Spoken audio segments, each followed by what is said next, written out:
Hey guys, welcome to Tutorial Guru. Today we'll be learning how to log into a Kindle account online on your computer, and now let's dive right in. Now to log into a Kindle account online on your computer, first open up a preferred browser as I've already opened the Google Chrome over here, and on the search bar click over there and type in the address Kindle space login and join enter, and then you'll be directed to the search result of Google's over here.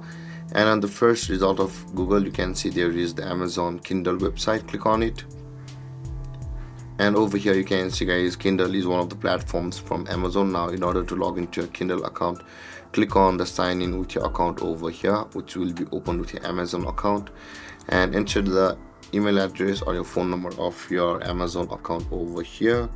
And let's enter our email address and click on continue, and on the next step you'll be required to enter the password of your Amazon account over there, and then you'll be logged into your Amazon Kindle with your account over here.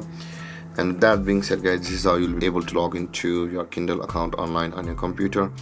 And if you have any confusions or questions regarding the topic, feel free to comment in the comment section below, and don't forget to like, subscribe and hit that bell icon for more videos. Thank you for watching guys. Peace.